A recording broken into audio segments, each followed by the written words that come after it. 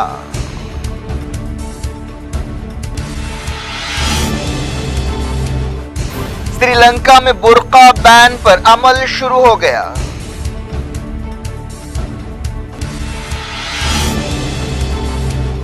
چوتھے مرحلے کے لیے 71 حلقوں میں ووٹ ڈالے گئے، 51% پولنگ، بنگال میں جھڑپیں۔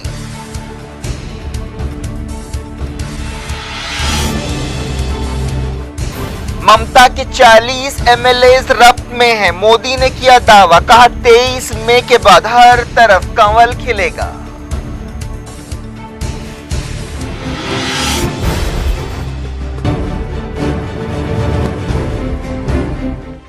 یہ تھی آج کی خبریں، آپ شجول فراست کو دیں اجازت اور اپنا بے حد خیال رکھیں۔ اللہ حافظ۔